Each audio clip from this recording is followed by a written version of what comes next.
নমস্কার, সকলকে স্বাগত জানাই ইনভেস্ট উইথ নিশান চ্যানেলের পক্ষ থেকে। আজ নতুন একটি ইকোসিস্টেমের উপর আলোচনা হবে। যে ইকোসিস্টেমটি আমাদের প্রাইমারি নিডসের সাথে যুক্ত। ইকোসিস্টেমটির নাম হচ্ছে হসপিটাল চেইন ইকোসিস্টেম। আজকে এখানে পুরোপুরি হসপিটাল সেক্টরের ইকোসিস্টেম নিয়ে বিস্তারিত আলোচনা রাখবো। এর সাথে সাথে কিছু স্টক নিয়েও অল্প বিস্তর আলোচনা করব। তো ভিডিওটি একটু বড় হতে পারে, আপনারা একটু ওপরে যে সেটিংস বাটনটি আছে সেখানে স্পিড বাড়িয়ে দিয়েও আপনারা শুনতে পারেন, দেখতে পারেন। তাছাড়া একটু ধৈর্য ধরে থাকলে পরে আপনারা অনেক ইনফরমেশন এখান থেকে গ্যাদার করতে পারবেন। আশা করি আপনাদের নলেজ অন্তত এই সেক্টরের বিষয়ে কিন্তু বাড়বে। তো ভিডিওটি যদি ভালো লাগে লাইক করবেন, কমেন্ট করবেন, শেয়ার করবেন। যারা নতুন আছেন চ্যানেলে তারা একটু চ্যানেলটি সাবস্ক্রাইব করবেন। তো চলুন মূল বিষয়বস্তুতে ঢুকে যাই। এই যে হসপিটাল ইকোসিস্টেম বা হসপিটাল চেইন ইকোসিস্টেম ইন্ডিয়া যে পরিস্থিতিতে রয়েছে সেটা কিন্তু মার্কেট যদি আমরা দেখি, এর মার্কেট রয়েছে প্রায় 12 লক্ষ কোটি টাকার মতো। এক্সপেক্ট করা হচ্ছে 2033-এর মধ্যেই এই মার্কেটটা হয়ে যাবে 23.49 crore লাখ ক্রোড়ের মতো। এবার এই যে ইকোসিস্টেমের সাথে লিস্টেড অনেক কোম্পানি কিন্তু স্টক মার্কেটে প্রতিদিন ট্রেড হয়। তার মধ্যে 11টি লিস্টেড কোম্পানির 2027-এর মধ্যে এদের 32,000 কোটি টাকার মতো কিন্তু ক্যাপেক্স বাড়াতে যাচ্ছে। ক্যাপেক্স বাড়াবে কিভাবে? এরা কিন্তু এদের যে এক্সিস্টিং বেড আছে তার সাথে আরও 14,500 বেডস কিন্তু বাড়াবে। অ্যাকর্ডিং টু ইকোনমিক টাইম কিন্তু এই খবরটা কিছুদিন আগেই আমরা কিন্তু দেখেছি। এবার এই যে কোম্পানিগুলো বা হসপিটালগুলো এই বেড বাড়াচ্ছে বা ক্যাপেক্স কেন করবে, তার কিছু কিন্তু কারণ রয়েছে। তার কারণ প্রথমেই হলো করোনা পরবর্তীতে মানুষ কিন্তু হেলথ কনসাস হয়েছে। তার জন্য কিন্তু হেলথ ইন্স্যুরেন্সের পরিমাণও কিন্তু মানুষ বাড়িয়েছে এবং অসুস্থতা হলেই কিন্তু বড় বড় হসপিটাল টায়ার 2, টায়ার 1, টায়ার 3 বিভিন্ন সিটিসে গিয়ে কিন্তু ট্রিটমেন্ট কিন্তু করাচ্ছেন, যেখান থেকে হসপিটালগুলোর কিন্তু একটা রেভিনিউ ভালো রকম আর্ন হচ্ছে এবং পেশেন্টের সংখ্যা বাড়ার সঙ্গে সঙ্গে এদের কিন্তু বেডের সংখ্যা বাড়ানোটা অত্যাবশ্যকীয় হয়ে পড়েছে। সেই জন্য কিন্তু এরা ক্যাপেক্স করবে এবং বেডের সংখ্যা বাড়াবে, অর্থাৎ এরা ইনভেস্টমেন্টের পরিমাণটা বাড়িয়ে দেবে। এবার এই যে কোনো একটি হসপিটাল এর কিন্তু দুটো পার্ট থাকে, একটি হচ্ছে ইনপেশেন্ট ডিপার্টমেন্ট আর একটি হচ্ছে আউটপেশেন্ট ডিপার্টমেন্ট। এই দুই জায়গায় পেশেন্ট যায়, প্রত্যেকটি ডিপার্টমেন্ট থেকে কিন্তু এদের রেভিনিউ আসে। এবার রেভিনিউ বেশি কিন্তু আছে এদের ইনপেশেন্ট ডিপার্টমেন্টে, যেখানে হলো রুগী অ্যাডমিট হবে, সেখানেই তার বিভিন্ন রকমের ট্রিটমেন্টের ব্যবস্থা থাকবে। টেস্ট থেকে সার্জারি থেকে শুরু করে রুগী হসপিটালে অ্যাডমিটেড হবে, তারপরে সেখান থেকে সে সুস্থ হয়ে বাড়ি ফেরা চিন্তা ভাবনা করবে এবং ভালো রকমের রেভিনিউ কিন্তু সেখান থেকে আর্ন করে হসপিটাল। যে কোনো হসপিটালই মোটামুটি তার যে 100 ভাগের মধ্যে 75 ভাগ রেভিনিউ কিন্তু আর্ন করে এই ইনপেশেন্ট ডিপার্টমেন্টের আন্ডারেই। আর বাদ বাকি যেটা 25% মতো রেভিনিউ জেনারেট করে কিন্তু ওপিডি থেকে, আউটপেশেন্ট ডিপার্টমেন্ট থেকে, যেখানে পেশেন্ট আসবে কিছু টেস্ট করতে পারে, আবার ডক্টরের কাছে গেল, রোগ নিয়ে আলোচনা করলো, সেখানে তার ফিস দিয়ে সে চলে গেল, সেখান থেকে রেভিনিউটা কিন্তু খুব কম পরিমাণে আসে। যদি ওপিডি পেশেন্টের ভলিউমটা কিন্তু বেশি থাকে, প্রচুর পেশেন্ট আসেন, কারণ সকলেই তো অ্যাডমিট হন না, কিন্তু ভলিউম বেশি হলেও এখান থেকে রেভিনিউ কিন্তু কম জেনারেট করতে পারে হসপিটালগুলো। যে কোনো একটা হসপিটালের যদি আপনি ইনকাম বা রেভিনিউ দেখতে চান, তাহলে কিন্তু এর কিছু কিছু ক্রাইটেরিয়ার উপর নির্ভর করে। প্রথম যেটা আছে অকুপেন্সি রেট, অর্থাৎ হসপিটালের যে টোটাল বেড সংখ্যা তার মধ্যে এভারেজ কত সংখ্যক বেডে প্রতিদিন রুগী থাকে, সেটাই হচ্ছে অকুপেন্সি রেট। এবং দ্বিতীয় যে বিষয়টা থাকে সেটা হচ্ছে এভারেজ রেভিনিউ অকুপাইড বেড। এই যে অকুপাইড বেডগুলো আছে সেখান থেকে এরা এভারেজ পার পেশেন্ট পিছু অ্যাডমিটেড যারা পেশেন্ট থাকে সেখান থেকে কতটা আর্ন করে, সেটার একটা গড় হিসাব কিন্তু হচ্ছে এভারেজ রেভিনিউ অকুপাইড বেড, যাকে আমরা বলি এআরপিওবি। আরেকটি বিষয় থাকে সেটা হচ্ছে এভারেজ লেন্থ অফ স্টে।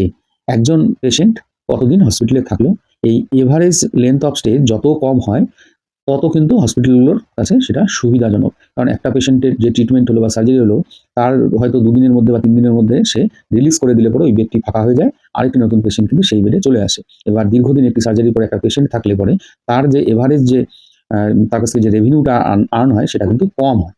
সেই জন্য যখনই কোনো হসপিটালের অকুপেন্সি রেট বেশি হবে এবং এভারেজ রেভিনিউ অকুপাইড বেড যদি বেশি হয়, তাহলে তাদের ইনকামটা বাড়ে। আর এভারেজ লেন্থ অফ স্টে যদি বাড়ে তখন কিন্তু ইনকামটা কম হয়। সুতরাং একটা হসপিটালের প্রথম দুটো বিষয় যেটা বললাম, অকুপেন্সি রেট এবং এভারেজ রেভিনিউ অকুপাইড বেড যদি বেশি হয় তার কিন্তু রেভিনিউ বেশি জেনারেট হয়। এবার হসপিটালের মধ্যে দেখবেন কিছু কিছু হসপিটাল রয়েছে মাল্টি স্পেশালিটি হসপিটাল, কিছু কিছু রয়েছে স্পেশালিটি হসপিটাল।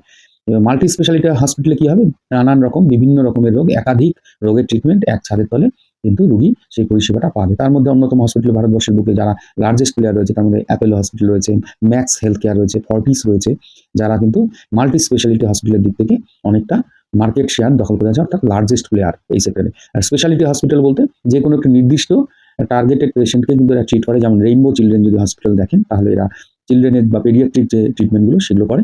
যেমন এইচসিজি যদি দেখেন সেখানে ক্যান্সার ট্রিটমেন্ট হয়। ডক্টর আগরওয়াল যেমন আই হসপিটাল আছে, তারা কিন্তু শুধু চোখের ট্রিটমেন্টটা করে। এবার এই যে স্পেশালিটি ট্রিটমেন্ট যারা করে তাদের কিন্তু এভারেজ রেভিনিউ অকুপাইড বেড কিন্তু ভালো, মানে বেশি হয়। স্পেশালিটি যেহেতু ট্রিটমেন্ট হয়, কারো হার্টের ট্রিটমেন্ট করতে হলে সে মাল্টি স্পেশালিটিও যেতে পারে অথবা কি করে স্পেশালিটিতে যেতে পারে। কিন্তু সবসময় আমরা কিন্তু প্রেফার করি যে স্পেশালিটি যেখানে হার্টেরই শুধু ট্রিটমেন্ট হয় সেখানে যাওয়ার। দেখবেন আপনার যদি হার্টের সমস্যা হয়, অনেকেই কিন্তু নারায়ণ হৃদয়ালয়ে যান। আপনারা জানেন যে নারায়ণ হৃদয়ালয় হার্টের জন্য স্পেশাল ট্রিটমেন্ট ওরা করে থাকে।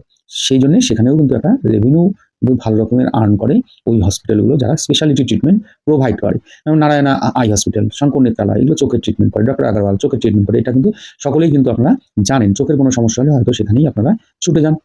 এবার এই যে রেভিনিউগুলো হসপিটাল আর্ন করে বিভিন্ন সেক্টরের পেশেন্টের থেকে করে, বা এদের কাছে যে টাকাগুলো আসে 4 রকমভাবে আসে। কীরকমভাবে? সেলফ পেইং পেশেন্ট, মানে পেশেন্ট নিজে পেমেন্ট করছেন। আবার ইন্স্যুরেন্স কোম্পানির আন্ডারে যদি কোনো পেশেন্ট অ্যাডমিটেড হয়, মানে দেখা গেল তার মেডিক্লেম রয়েছে, মেডিকেল ইন্স্যুরেন্স করা আছে, সেখানে কিন্তু ইন্স্যুরেন্স কোম্পানি পেমেন্টটা করে দেয়। আবার গভর্নমেন্ট স্কিমের আন্ডারেও কিন্তু বিভিন্ন গভর্নমেন্ট এমপ্লয়িরা দেখবেন এই গভর্নমেন্ট স্কিমের ফেসিলিটিস পায়। হসপিটাল অ্যাডমিশন হলে গভর্নমেন্টের ফান্ড থেকেই সেখানে কিন্তু হসপিটালকে পেমেন্টটা করে দেওয়া হয়। এরপরে কিছু পেশেন্ট রয়েছে যারা ইন্টারন্যাশনাল পেশেন্ট, সেখান থেকেও কিন্তু হসপিটালগুলো রেভিনিউ জেনারেট করে। এই যে 4 ধরনের রেভিনিউ জেনারেট করার পদ্ধতি বললাম, তার মধ্যে কিন্তু এই হসপিটালগুলোর ক্ষেত্রে লাভজনক হচ্ছে সেলফ পেইং পেশেন্ট এবং ইন্টারন্যাশনাল পেশেন্ট। কারণ কি, আমাদের দেশে যদি আমরা ডাটা ঘাঁটি তাহলে দেখব যে 2020 সালে যে ইন্টারন্যাশনাল পেশেন্টের সংখ্যা ছিল বিভিন্ন হসপিটালে, তার সংখ্যা ছিল 18 লাখের মতো। কিন্তু এখন সেটা 2024-এর যে ডাটা, সেটাতে কিন্তু দেখা যাচ্ছে যে 72 লাখ পেশেন্ট, ইন্টারন্যাশনাল পেশেন্ট কিন্তু ভারতবর্ষের বুকে ট্রিটমেন্ট করতে এসেছেন। সুতরাং ইন্টারন্যাশনাল পেশেন্ট এর সংখ্যা দিনে দিনে বাড়ছে। এটাও কিন্তু একটা ক্যাপেক্স বৃদ্ধি করার বা বেড সংখ্যা বাড়ানোর কিন্তু একটা কারণ হতে পারে, যেটা নিয়ে একটু আগে আলোচনা করলাম যে কেন হসপিটালগুলো ক্যাপেক্স করছে। এই বিষয়গুলোর উপর ভিত্তি করে কিন্তু ক্যাপেক্সগুলো করছে। এবার আমরা যে কথাটা এর আগে বললাম, এভারেজ রেভিনিউ অকুপাইড বেড, সেই জায়গা থেকে কিন্তু যদি দেখি বিভিন্ন যে সিটিসগুলো আছে সেখানে বড় বড় সিটিস যেমন টায়ার 1 সিটিস, সেখানে কিন্তু বেশি রেভিনিউ জেনারেট করে হসপিটালগুলো। কারণ কি, সেখানে একটু সফিস্টিকেটেড ব্যাপার-স্যাপার থাকবে। বড় মেট্রো সিটি, সেখানে কিন্তু হসপিটালগুলো এই এভারেজ রেভিনিউ অকুপাইড বেড যদি হিসাব করা হয় সেখানে কিন্তু বেশি পরিমাণে জেনারেট করে। তার থেকে কম করে টায়ার 2 তে, তার থেকে কম রেভিনিউ জেনারেট করে টায়ার 3 সিটিতে যে হসপিটালগুলো আছে। এবার আমরা যদি ভারতবর্ষের বুকে যে লার্জেস্ট প্লেয়ারগুলো আমি বললাম সেগুলোর মধ্যে দুটোকে নিয়ে একটু যদি বোঝানোর চেষ্টা করি উদাহরণ হিসেবে, যেমন ম্যাক্স হেলথ কেয়ার। এর কিন্তু আমরা দেখেছি যে এদের মেট্রোতে বিজনেস রয়েছে, প্রায় রেভিনিউ জেনারেট করে সেখান থেকে 78% মতো, এবং এআরপিওবি অর্থাৎ এভারেজ রেভিনিউ অকুপাইড বেড হচ্ছে প্রায় 78,000-এর মতো। আবার অ্যাপেলো হসপিটালে যদি দেখি, এরা মেট্রো সিটিস থেকে বা টায়ার 1 সিটিস থেকে রেভিনিউ জেনারেট করে 57%-এর মতো। এআরপিওবি যেটা এভারেজ রেভিনিউ অকুপাইড বেড, সেটা হলো 60,000-এর মতো। ফর্টিসেও কিন্তু এটা ভালোই রয়েছে, এআরপিওবি 66,000-এর মতো করে থাকে। এবার এগুলো টায়ার 1 সিটিসের হসপিটালের কথা আমি বললাম, যেখান থেকে এতটা রেভিনিউ বা অকুপাইড বেড যেটা বললাম এভারেজ রেভিনিউ অকুপাইড বেড সেটা জেনারেট করে থাকে। কিন্তু যে হসপিটালগুলো টায়ার 2 থেকে মনে করুন টায়ার 2 তে বা 2 তে থাকে, তাদের কিন্তু রেভিনিউ অনেকটা কম জেনারেট করে। এই জিনিসগুলো আপনারা যদি একটু ঘাঁটেন নিজেরাও কিন্তু এগুলো বের করতে পারবেন। এবার যেটা দেখার বিষয় সেটা হচ্ছে আমাদের যে হসপিটালগুলো আছে সেগুলোর মধ্যে এআরপিওবি রেভিনিউ যদি আমরা দেখি তাহলে দেখব যে 8 থেকে 9% সিএজিআর হারে কিন্তু লাস্ট 5 ইয়ার্সে বেড়েছে। অ্যাকর্ডিং এআরএস রেটিং সংস্থা, তারা এই রিপোর্টটি পেশ করেছে, যেখানে দেখা যাচ্ছে যে 8 থেকে 9% হারে সিএজিআর কিন্তু হয়েছে রেভিনিউয়ের ক্ষেত্রে। এভারেজ সকল হসপিটালকে মিলিয়ে যদি দেখা যায় তাহলে এরকম একটা হিসাব দাঁড়ায়। যেমন রেভিনিউ ম্যাক্স হসপিটালের 26%-এর মতো বেড়েছে লাস্ট 5 ইয়ার্সে, মোটামুটি 19 থেকে 24-এর মধ্যে। অ্যাপেলো হসপিটালের রেভিনিউ বেড়েছে 15%-এর মতো এই একই টাইমে স্প্যানে, এবং ফর্টিসের বেড়েছে 9%-এর মতো ওই 19 থেকে 24 সালের মধ্যে। কিন্তু এই একটা জিনিস দেখার, এই হসপিটালগুলোর যদি এভারেজ বেড সংখ্যা কিন্তু বেড়েছে মাত্র 2%-এর মতো। যেখানে আমি যদি বলি নারায়ণ হৃদয়ালয়, সেখানে কিন্তু কোনো বেড সংখ্যাই তারা বাড়ায়নি এ পর্যন্ত। এবার এই যে বেড সংখ্যা বাড়ানোর যে উদ্যোগ, এটা কিন্তু তাদের কাছে ভবিষ্যতে কিন্তু আরও লাভজনক হবে। এই যে বিভিন্ন যে হসপিটালগুলো ছিল, এরা কিন্তু 2017 থেকে এই যে পরবর্তী ৬-৭ বছর এরা কিন্তু নিজেদের যে স্ট্রাকচার ছিল সেই স্ট্রাকচারের মধ্যে ইমপ্রুভমেন্ট আনার চেষ্টা করেছে, টেকনোলজিক্যালি নিজেদেরকে এফিশিয়েন্ট করেছে। এখন কিন্তু তারা ফিল করছে যে তাদের যা ইনফ্রাস্ট্রাকচার বা তাদের যা এক্সপার্টাইজ রয়েছে সেই ক্ষেত্রে এদের বেড সংখ্যা বাড়ানোটা খুবই প্রয়োজন। যার জন্যে কোম্পানিগুলোর দেখবেন যে ক্যাশ ফ্লো কিন্তু এখন প্রচুর বেড়েছে, 33% মতো ক্যাশ ফ্লো বেড়ে গেছে, এভারেজ ক্যাশ ফ্লো, এবং নেট ডেট কিন্তু অনেকটা কমেছে।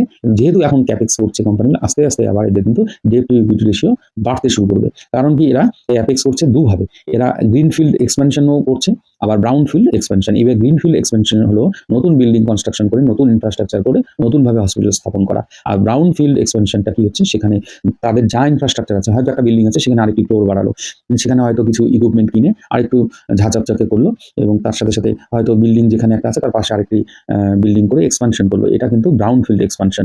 এবার কোম্পানিগুলো কিন্তু ব্রাউনফিল্ড এক্সপানশনের মধ্যে কিন্তু চলছে, এবং আগামীতে কিন্তু আরও গ্রিনফিল্ড এক্সপানশনের দিকে তারা এগোচ্ছে। কারণ এরা বিভিন্ন সময় বিভিন্ন হসপিটালকে অ্যাকোয়ার করে নিচ্ছে, এবং এদের যে চেন এবং বিভিন্ন যে ভারতবর্ষের বিভিন্ন সিটিসের মধ্যে কিন্তু নিজেদের হসপিটাল তৈরি করার উদ্যোগী হয়েছে। এবার যদি বিভিন্ন যে হসপিটাল নিয়ে আমি বললাম যে কথা বলবো, সেখানে যদি অ্যাপোলো হসপিটাল নিয়ে আলোচনা করি, তাহলে আমরা দেখব যে এদের হসপিটাল যা বেড ছিল তার থেকে এরা কিন্তু যেটা প্ল্যান করেছে যে ৭,৬০০ কোটি টাকার মতো এরা নেক্সট 5 ইয়ার্সে ক্যাপেক্স করবে। তার মধ্যে ব্রাউনফিল্ড এক্সপেনশনে কম খরচা করবে, কিন্তু গ্রিনফিল্ড এক্সপেনশনে প্রায় ৫৪০০ কোটি টাকার মতো কিন্তু এরা খরচা করবে। এরা কি করবে, বিভিন্ন টায়ার 1 সিটিতে নতুন নতুন হসপিটাল এস্টাবলিশড করবে। ৩ থেকে ৪ বছরের মধ্যেই করবে। টোটাল এদের ক্যাপেক্স প্ল্যানের ৫ ইয়ার্স। তার মধ্যে প্রথম বছর এরা করবে ব্রাউনফিল্ড এক্সপানশন, মানে অর্থাৎ যে হসপিটালগুলো আছে সেখানে বেডের সংখ্যা বাড়াবে। সেখানে তারা প্রায় ৩৫৭৭টির মতো বেড বাড়াবে, যাতে তাদের বেড সংখ্যা হয়ে দাঁড়াবে ১৩,০০০ বেডসের মতো, যেটা ২০২৬ ফিনান্সিয়াল ইয়ারের মধ্যে করবে। তারপরে ৩ থেকে ৪ বছরের মধ্যে এরা গ্রিনফিল্ড এক্সপানশন, যেটা একটু আগে বললাম ৫৪০০ কোটি টাকার মতো টায়ার 1 সিটিসতে নতুন হসপিটাল ক্রিয়েট করবে। সেরকমই ম্যাক্স হেলথ কেয়ার যে গ্রুপটি আছে তাদের কথা যদি বলি, তাদের কিন্তু নেক্সট 4 ইয়ার্সে তারা বলেছে যে ক্যাপেক্স করবে ৬,০০০ কোটি টাকার মতো, যার মাধ্যমে তারা ৩,৭০০ বেডস কিন্তু নেক্সট 4 ইয়ার্সে এরা ক্রিয়েট করবে। এদের মোটামুটি এখন ২২টির মতো হসপিটাল রয়েছে, আরও ৮টি হসপিটাল তারা আগামীতে তৈরি করবে ৩-৪ বছরের মধ্যে। অলরেডি এই বছরই তারা বলেছে যে ৩টে নতুন হসপিটাল করবে, এবং বিভিন্ন আদার হসপিটালগুলোকে তারা অ্যাকোয়ার করছে। যেমন জেপি হসপিটালকে কিন্তু তারা অ্যাকোয়ার করেছে, যার কিন্তু 64% স্টেক তারা নিয়েছে। এরকমভাবে কিন্তু এই দুটো হসপিটালই, অ্যাপোলো এবং ম্যাক্স, এদের গ্রোথ কিন্তু সামনে দেখানোর চেষ্টা করছে ক্যাপেক্স করে করে। এরপরে যদি রেইনবো চিলড্রেনের কথা বলি, এদের মোট হসপিটাল সংখ্যা রয়েছে ১৯টির মতো হসপিটাল, ৭টি সিটিসে এদের কিন্তু হসপিটাল রয়েছে। এরা মেনলি কনসেন্ট্রেটেড বিজনেসটি করে হায়দ্রাবাদ বেস। এরা কিন্তু আগামীতে বিভিন্ন স্টেটে, পুনে, গুরুগ্রাম এইসব জায়গায় কিন্তু এরা হসপিটাল এক্সপানশনের কথা বলেছে, এবং আগামী 3 ইয়ার্সের মধ্যে এরা ১,০০০ কোটি টাকার মতো ইনভেস্ট করবে, এবং ৭৮০টি বেড এরা নতুন করে অ্যাড করবে। এই হসপিটালের যে গঠনতন্ত্র রয়েছে, তারা একটা সেন্টার হাব হসপিটাল করে, এবং তার সাথে সাথে কিছু শাখা হসপিটাল থাকে যেখানে মেজর ট্রিটমেন্ট হয় না। হাব হসপিটালের মেন ট্রিটমেন্টগুলো এবং স্পেশালিস্ট বড় বড় ডক্টররা থাকেন। এমনি মিনিমাম চিকিৎসাগুলো ছোটো হসপিটালগুলোতে দেয়, এবং হাব হসপিটালেতে এরা কিন্তু বড় বড় অপারেশন এবং গুণীমানী ডাক্তারদের কিন্তু রেখে সেখানে ট্রিটমেন্টগুলো করে। মানে ট্রিটমেন্টের কোয়ালিটি ট্রিটমেন্ট ওই হাব হসপিটালগুলোতে ভালো রকম তারা দিয়ে থাকে।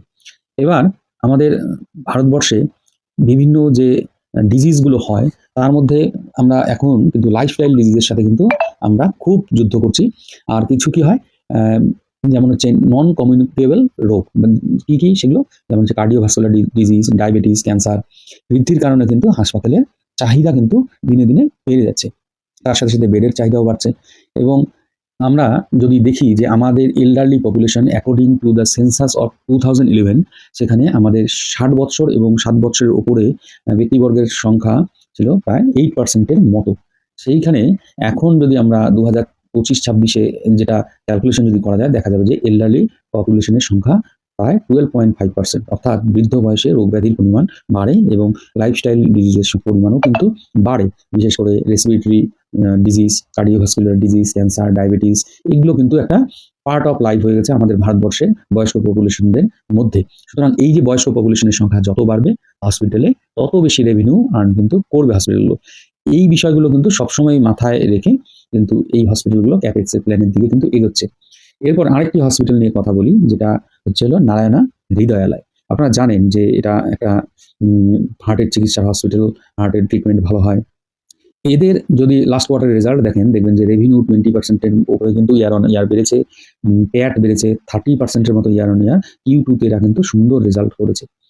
সাধারণত এই হসপিটালগুলোতে দেখা যায় যে Q2 এবং Q4 এ এদের রেভিনিউ বেশি হয় Q1 এবং Q3 র তুলনায়। কারণ Q1, Q3 তে বিভিন্ন রকমের ফেস্টিভ্যাল থাকে এবং ছুটি থাকে। তখন কিন্তু লোকজন নিজেদের ট্রিটমেন্টটাকে একটু পোস্টপোন করে নেয়।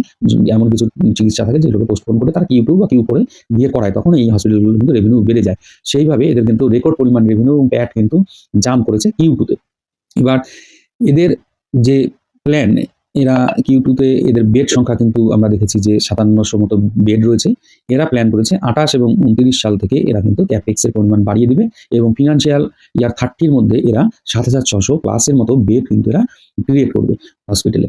এইখানে এদের যে ARPOV আমি যেটা এর আগে বললাম সেটা কিন্তু ওই Q2, Q4 এ বেড়ে যায়। এবার সেটা ছাড়াও এদের আরেকটি বিষয় দেখার মতো, এরা কিন্তু রেভিনিউ জেনারেট করে যেমন দেশের ভিতরের হসপিটাল থেকে, সেরকম কিন্তু বাইরেও কিন্তু এদের কিন্তু হসপিটালের এক্সপার্টাইজ পৌঁছে দিয়েছে। বিশেষ করে কেএমএন আইল্যান্ড, এরা কিন্তু ১২ বছর আগে সেখানে একটা ইনফ্রাস্ট্রাকচার গঠন করেছে। সেখানে এবার কিন্তু রেভিনিউ জাম্প করেছে প্রায় 78% এর মতো কিন্তু জাম্প করেছে। এবার এটা কিন্তু তাদের বিশাল বড় ব্যাপার। এছাড়াও এরা কি করেছে, ইউকে বেসড যে একটি হসপিটাল চেন আছে, practice plus group hospital chain, সেটাকেও কিন্তু তারা এর মধ্যেই মাঝখানে থেকে অ্যাকোয়ার করেছে। তারা চাচ্ছে যে এদের এক্সপার্টাইজটাকে গ্লোবালি এক্সপান্ড করতে। এবার যাদের নিজেদের দেশেও সার্ভিস প্রোভাইড করছে, প্রচুর কিন্তু এরা হার্টের চিকিৎসা করে এবং সার্জারি করে থাকে এবং তার সাথে সাথে এরা গ্লোবালি ফুটপ্রিন্ট কিন্তু রাখতে যাচ্ছে। সেই জন্য এই কোম্পানিটা কিন্তু একটা ইম্পর্টেন্ট কোম্পানি বা স্টক। এর যদি আপনারা পি বা ভ্যালুয়েশন দেখেন, দেখবেন যে অন্যান্য যে এই সেক্টরের স্টকগুলো আছে তার থেকে কিন্তু কম পিতে মাল্টিপলে কিন্তু ট্রেড হচ্ছে এবং Q2 রেজাল্ট কিন্তু ভালো করেছে এবং আগামীতেও ধরে নেওয়া যায় যে এই হসপিটালটি একটা ভ্যালু ইনভেস্টিং এর মতো বা কন্ট্রাবেটের মতো কাজ করতে পারে। কারণ কি এর যে হাই ছিল সেখান থেকে অনেকটা কারেক্টেড কিন্তু হয়েছে কোম্পানিটা এবং তারপরে আবার সেখান থেকে স্টক প্রাইস কিন্তু আমরা কিছুটা বাড়তে দেখেছি। যাই হোক, এবার কোনোটাই বাই সেল হোল্ড রেকমেন্ডেশন হিসেবে নেবেন না। আমার কাছে যা ইনফরমেশনগুলো আছে সেগুলোই জাস্ট দেওয়ার চেষ্টা করছি। তাহলে এই হসপিটালটি আমরা দেখলাম যে এদের ফুটপ্রিন্ট বাইরের দেশেও কিন্তু এরা করে যাচ্ছে। এবার এছাড়াও যে হসপিটালগুলো আছে যেমন ফর্টিস এর মধ্যে আমরা কিন্তু অনেকটা দেখলাম একটা রিটার্ন কিন্তু লাস্ট ইয়ারে আমাদেরকে জেনারেট করে দিয়েছে। এরপরেও এখন কিন্তু অনেকটা কারেক্টেড হয়ে একটা জায়গায় কিন্তু স্টকটি এসে পড়ে আছে। আপনারা এই ফর্টিস হসপিটালটা কিন্তু one of the largest hospital ভারতবর্ষে। এরাও এই যে গ্রিনফিল্ড, ব্রাউনফিল্ড যে বললাম সম্প্রসারণ এবং অধিগ্রহণের মাধ্যমে কিন্তু আরও এদের অবস্থানকে শক্ত করার দিকে কিন্তু এগিয়ে যাচ্ছে। এদের কাছে এদের কিন্তু একটা ইতিবাচক ভবিষ্যৎ কিন্তু দেখা যাচ্ছে, বিশেষ করে ডায়াগনস্টিক এবং হাসপাতাল বৃদ্ধির ক্ষেত্রে। এছাড়াও ভারতবর্ষের বুকে আরও কিছু হসপিটাল রয়েছে। ছোট হসপিটালের মধ্যে একটি হসপিটালের কথা আলোচনা করি আজকে, সেটা হচ্ছে ইন্দ্রপ্রস্থ হসপিটাল। এই হসপিটালটি অ্যাকচুয়ালি অ্যাপোলো হসপিটাল যে রয়েছে তাদের সাথে government of Delhi tie up হয়ে কিন্তু একটা জয়েন্ট ভেঞ্চারে এদের একটা ইনফ্রাস্ট্রাকচার রয়েছে।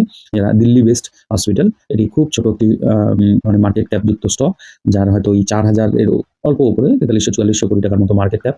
এই কোম্পানিটাতেও কিন্তু স্টকের মধ্যে কিন্তু একটা ভালো রকমের গ্রোথ এই লাস্ট ২-১ বছরে কিন্তু আমরা দেখেছি এবং এখন যে পজিশনে টেকনিক্যালি যদি দেখেন, টেকনিক্যালি কিন্তু কোম্পানির স্টক এক জায়গায় এসে ট্রেন্ড লাইনে কিন্তু সাপোর্ট নিয়ে আবার ওঠার চেষ্টা করছে। আপনাদের এই যে স্টকগুলো নিয়ে বললাম, এর বাইরেও কিন্তু প্রচুর স্টক রয়েছে ভারতবর্ষের বুকে যারা এই সেক্টর বা এই ভ্যালু চেইনের সাথে যুক্ত। আপনারা এগুলোর নাম কিন্তু অনেকেই জানেন, যেমন কিমস রয়েছে, অ্যাস্টার ডিএম হেলথ কেয়ার রয়েছে, আর্টেমিস হেলথ কেয়ার রয়েছে, এরকম অনেক আছে। সুতরাং আপনারা আপনাদের মতো করে স্টাডি করবেন। আমার মূল আলোচনার লক্ষ্যই ছিল এই সেক্টরের দিকে আপনারা একটু ওয়াচ লিস্টে রেখে সেক্টরটিকে অবজার্ভ করতে পারেন। কারণ কি এই সেক্টরের মধ্যে একটা আমি সুযোগ আগামীতে দেখতে পাচ্ছি। যেহেতু আপনার বিভিন্ন যে মৌলিক চাহিদাগুলো আছে তার মধ্যে স্বাস্থ্য পরিষেবাটা কিন্তু চাহিদার মধ্যে পড়ে এবং এখন লোকজন কিন্তু খুব সচেতন। প্রত্যেকেই দেখবেন হেলথ ইন্স্যুরেন্সের দিকে ঝুঁকছে, হেলথ ইন্স্যুরেন্সের মাত্রা বাড়ছে এবং আমাদের জীবনযাত্রায় বিভিন্ন রকমের লাইফস্টাইল ডিজিজে কিন্তু আমরা আজ জর্জরিত। সুতরাং আপনাকে আর এই চিকিৎসা সুন্দরভাবে নিতে গেলে পরে এই ধরনের যে হসপিটালগুলো আছে সেখানে কিন্তু যেতে হয়। সুতরাং এই হসপিটাল সেক্টর ভবিষ্যতে থাকবে, মানুষ বেঁচে থাকবে পৃথিবীতে, রোগ ব্যাধিও তার সাথে থাকবে। সেই জন্য ট্রিটমেন্টও হবে এবং এই হসপিটালগুলোর স্টকও কিন্তু ভবিষ্যতে একটা প্রাইস অ্যাপ্রিসিয়েশন দেখা দেবে, সেগুলোর থেকে আমাদেরকে সুযোগ নিতে হবে। এবার ভিডিওটিতে আমি বিস্তারিত অনেক আলোচনা করলাম, ভিডিওটি প্রচুর লেন্দি হলো, আমাকে ক্ষমা করবেন। কারণ কি সংক্ষেপে বলতে গিয়ে অনেক পয়েন্ট আমি বাদ দিয়ে যাই। আরও অনেক কিছু বলার ছিল যেটা এখানে এই সংক্ষিপ্ত সময়ের মধ্যে আমি বলতে পারলাম না। তো ভিডিওটি যদি ভালো লাগে ভিডিওটিকে লাইক করবেন, কমেন্ট করবেন, শেয়ার করবেন। ধন্যবাদ। এবং যারা নতুন দেখছেন তাদেরকে বলব চ্যানেলটিকে সাবস্ক্রাইব করবেন, বেল আইকনটি প্রেস করে রাখবেন আমি ভিডিও দেওয়ার সঙ্গে সঙ্গে যাতে নোটিফিকেশন পেয়ে যান। আবারও ধন্যবাদ, ভালো থাকবেন।